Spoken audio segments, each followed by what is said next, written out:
اس یاد سے کہہ دو من الشیطان الرجیم بسم اللہ الرحمن الرحیم۔ تمام نبیوں کے سردار حضرت محمد صلی اللہ علیہ وآلہ وسلم اور تمام مذاہب کے سردار دین اسلام کے پیروکاروں، السلام علیکم ورحمۃ اللہ تعالی وبرکاتہ۔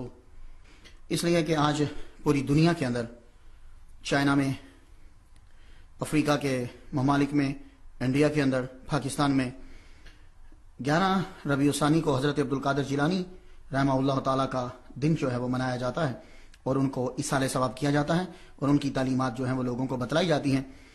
آج کے اگر ٹائم میں مکمل سیرت ان کی سوانح عمری نہ سنا سکا تو انشاءاللہ باقی حصہ جو ہے وہ کل ہوگا۔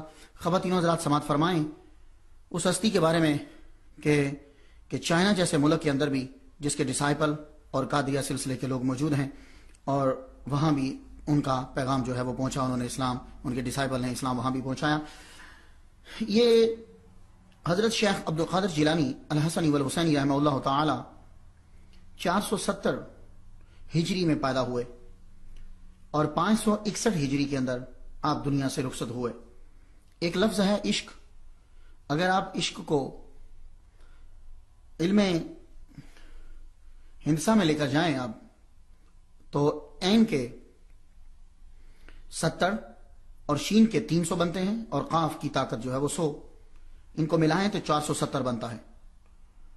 اور آپ کی زندگی مبارک جو ہے وہ 91 سال ہے، 91 ایئرز اولڈ۔ کمال ایک لفظ ہے، کمال۔ کمال کو اگر ہندسوں میں لائیں تو کاف کے 20، میم کے 40، الف کا 1، لام کے 30 از اکول ٹو دا 91۔ اور 470 ہجری میں پیدا ہوئے، 91 سال کی زندگی گزاری اور جب دنیا سے رخصت ہوئے تو آغاز عشق سے کیا اور جب دنیا سے رخصت ہوئے تو کمال تک پہنچ چکے تھے۔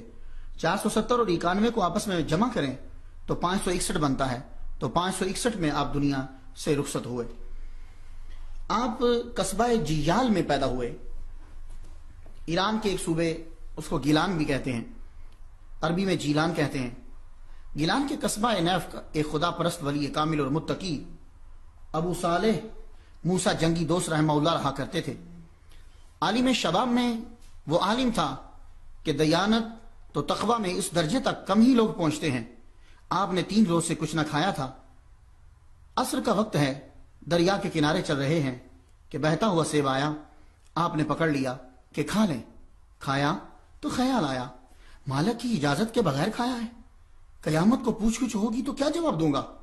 اللہ اکبر، کیا تقوی ہے عبدالقادر جیلانی رحمہ اللہ کے والد گرامی کا۔ ایک سیب کھایا اور اتنا فکر پڑ گیا، جدھر سے سیب آیا تھا ادھر چل پڑے۔ ایک باغ دکھائی دیا جس کا ایک درخت کنارے کے قریب تھا، اس کی ایک شاخ پانی کو چھو رہی تھی، اسی کا ایک سیب دریا میں گرا تھا۔ آپ نے سوچا یہیں کا ہوگا، دروازہ کھٹکھٹایا۔ اس دور کے مشہور ولی کامل حضرت سید عبداللہ صومعی رحمہ اللہ تعالی نکلے۔ پوچھا کیا ہے؟ عرض کی معافی مانگنے آیا ہوں۔ کس بات کی؟ آپ کے باغ کا سیب آپ کی اجازت کے بغیر کھا لیا۔ عبداللہ صومعی رحمہ اللہ نے اس نوجوان کو سر سے پاؤں تک ایک نظر بھر کے دیکھا۔ پوچھا نام کیا ہے؟ کہا موسیٰ جنگی دوست۔ لوگ جنگی کہتے ہیں کیونکہ میں اٹھتے بیٹھتے سوتے جاگتے چلتے ایک ہی لباس یعنی جنگیوں فوجیوں کے لباس میں رہتا ہوں، میں سادات گھرانے سے تعلق رکھتا ہوں۔ حضرت عبداللہ صومعی رحمہ اللہ نے فرمایا یہ جرم تب معاف ہوگا اگر تم میرے باغ میں کام کرو، اور اس کے بعد جب تم کام کر چکو گے، بعض نے کہا 8 سال، بعض نے کہا 12 سال، اب 8 سال وہ ان کے باغ میں کام کر رہے ہیں۔ ایک سیب کھایا ہے، کتنی پرائس ہوگی ایک سیب کی؟ لیکن یہ صوفیاء کرام ہیں، یہ جانتے ہیں کہ کسی کی اجازت کے بنا چیز کھانے سے کیا ہوتا ہے۔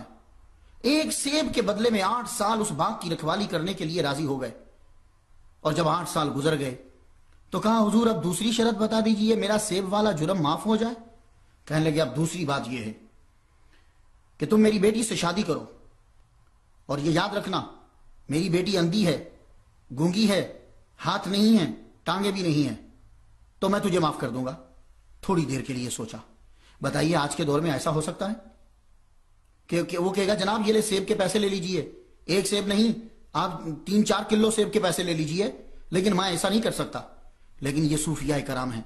آپ لوگ صوفیاء کو معمولی سمجھتے ہو، صوفیوں کو باطل فرقے میں شامل کر دیا. اللہ اکبر جل شانہ. ایسا نہیں ہے.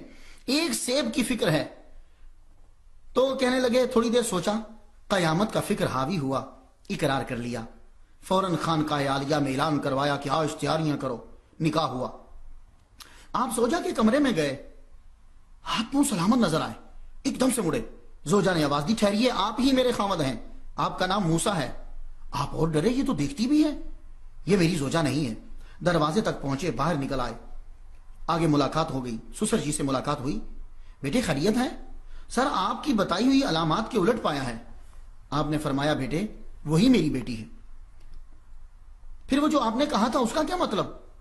کہنے لگے، اندھی اس لیے کہا تھا کہ بالغ ہونے سے لے کر اب تک اس نے کسی غیر محرم کو دیکھا نہیں ہے. بہری اس لیے کہا تھا کہ اس نے کبھی کوئی غلط بات جو ہے وہ سنی نہیں ہے. گونگی اس لیے کہا تھا، آج تک اس نے کسی غیر محرم سے بات بھی نہیں کی اور کوئی جھوٹ بولا نہیں. اللہ اکبر جل شانہ. یہ تھی ام الخیر فاطمہ بنت عبداللہ صومعی رحمہ اللہ، عبد القادر جیلانی رحمہ اللہ کی والدہ محترمہ. خواتین و حضرات، ہم تو 11ویں کا نام سن کے ایسے ہی ہم بیک گراؤنڈ میں جاتے نہیں ہیں. ہم جاننا نہیں چاہتے کہ وہ کون ہستی ہے کہ جس کے اتنے دیوانے ہیں. وہ موسیٰ جنگی دوست اور یہ ماں ام الخیر فاطمہ بنت عبداللہ صومعی. اب مجھے بتائیے، اس جیسا باپ ہو، اس جیسی ماں ہو تو بیٹا عبد القادر جیلانی کیوں نہیں پیدا ہوگا؟ ماں کا بچے پہ بڑا اثر ہوتا ہے. ماں فاطمہ بنت اسد ہو، بیٹا علی ہوگا. ماں فاطمہ بنت محمد ہو، بیٹا حسین ہوگا. ماں فاطمہ بنت عبداللہ صومعی ہو تو بیٹا عبد القادر جیلانی ہوگا. ماں تہجد گزار ہو، بیٹا کتب ہوگا. ماں نمازی ہو، بیٹا ولی ہوگا. ماں نیک ہو، بیٹا پرہیزگار ہوگا. ماں قرآن کی لوریاں سنائے گی، بیٹا بختیار کاکی رحمہ اللہ جیسا ہوگا. تو ماں کا اثر بیٹے پہ ضرور پڑتا ہے. قصہ مختصر، آپ اپنی زوجہ محترمہ کو لے کر واپس اپنے گھر آئے جہاں رہتے تھے. جب غوث اعظم رحمہ اللہ کی والدہ کی عمر 60 برس ہوئی تو 470 ہجری میں یکم رمضان المبارک کو حضرت عبد القادر جیلانی شہباز لامکانی پیران پیر الحسنی والحسینی، جن کو آپ 11ویں والا کہتے ہیں، وہ پیدا ہوئے یکم رمضان المبارک کو. اس وقت خلیفہ مقتدی بامر اللہ کا دور حکومت تھا اور ہندوستان میں داتا گنج بخش رحمہ اللہ کو دنیا سے رخصت ہوئے 5 سال کا عرصہ ہو چکا تھا. ابتدائی تعلیم تو ماں باپ سے حاصل کی، پھر محلے کے مدرسے میں بھی پڑھتے رہے. بچپن ہی میں تدبر کا یہ عالم تھا کہ کھیل کود سے مکمل اجتناب کرتے تھے. ایک روز مدرسے کے ساتھیوں نے گھیر ہی لیا، عبد القادر آج کھیلے بنا نہیں جانے دیں گے، آج تم ہمارے ساتھ کھیلو. آپ کو مجبور کیا گیا تو آپ نے فرمایا، اچھا کھیل ہم بتائیں گے. کہنے لگے، بتائیے. آپ نے فرمایا، ہم کہیں گے لا الہ، تم مل کر کہنا الا اللہ. کیا بات ہے یار، ہمارے بچے جو ہیں وہ کیا گیمیں کھیلنے. آؤ میاں اس یار کو کہہ دو